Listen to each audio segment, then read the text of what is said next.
In medieval India, taxation played a crucial role in sustaining the socio-economic structure of various kingdoms and empires. The prevailing taxation system was diverse, with different regions implementing varying methods of tax collection. However, tax policies were not uniform across regions and were subject to changes based on the ruling authority and prevailing economic conditions. In this episode, we will discuss all types of taxes levied during the medieval India. Jizya. Jizya was implemented during the Sultanate period. Jizya tax was imposed on Hindus. Historically, the Jizya tax has been introduced in Islam as a fee for protection provided by the Muslim ruler to non-Muslims, for the exemption from military service for non-Muslims, for the permission to practice a non-Muslim faith with some communal autonomy in a Muslim state, and as material proof of the non-Muslims' submission to the Muslim state and its laws. Jizya was originally imposed in India by Qutbuddin Aibak. In 1579, the third Mughal emperor Akbar abolished the Jizya. In 1679, Aurangzeb decided to reimpose Jizya on non-Muslim subjects in lieu of military service, a decision that was widely criticized by many Hindu rulers and Mughal court officials. Jizya was frequently paid for with silver. The clergy and those working for the government were exempted. Gujarat contributed 3.5% of the total funds gathered from various sources, according to Rizvi.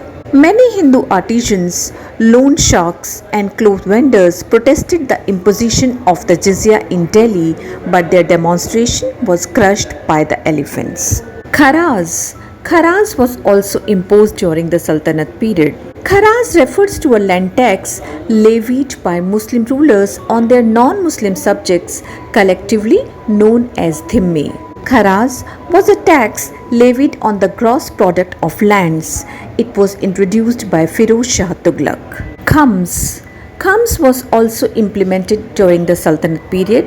This was the money obtained from loot, which was deposited in the soldiers' account, 4/5 part and 1/5 part in the treasury. This rule was reversed by Muhammad bin Tughlaq and Alauddin Khilji. Actually, khums is related to war booty collected by one army from its opponent. For example, if an army got 100 rupees from the opponent, it would keep say 80 with itself and would donate the rest in the treasury. Zakat or Sadka. It was also implemented during the Sultanate period.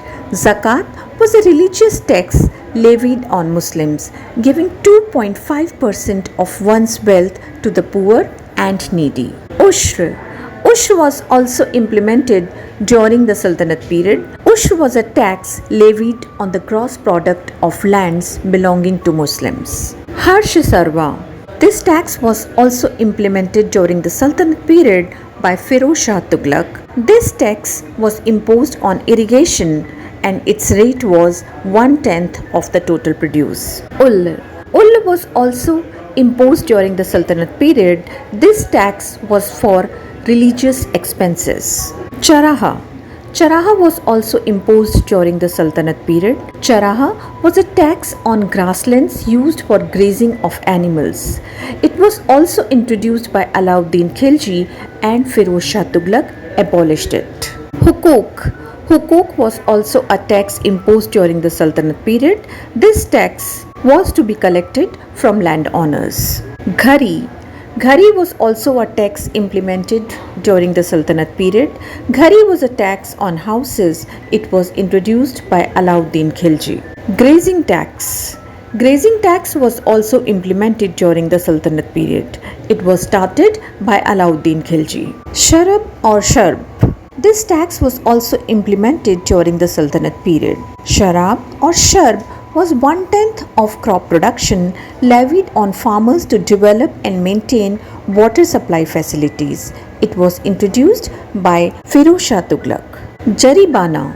Jaribana was a tax imposed by Sher Shah Suri, and it was a sewage tax. Mahasilana was also a tax imposed by Shah Suri and its rate ranged from 2.5 to 5%.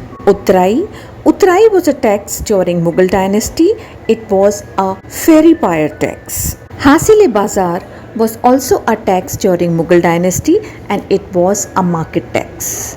Nakkhas was a tax during Mughal dynasty and it was an animal sales tax. Mir Bahr was also a tax during Mughal dynasty and it was a tax on ports.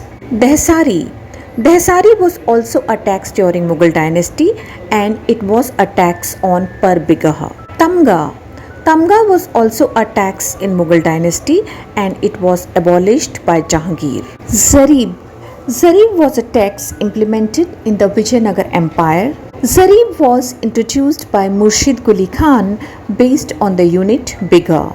It was collected as 1/4 of the crop production. It could be paid in any form. Chauth and Sardeshmukhi. These were the taxes implemented during the Maratha Empire.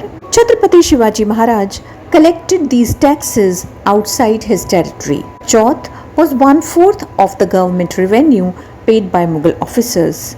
In addition to this, the Sardeshmukhi was another 10% tax. If you want to know anything about Indian history and culture, please leave it in the comment box so that I can come back with it. If you have liked the video, please like, share and subscribe. Thank you.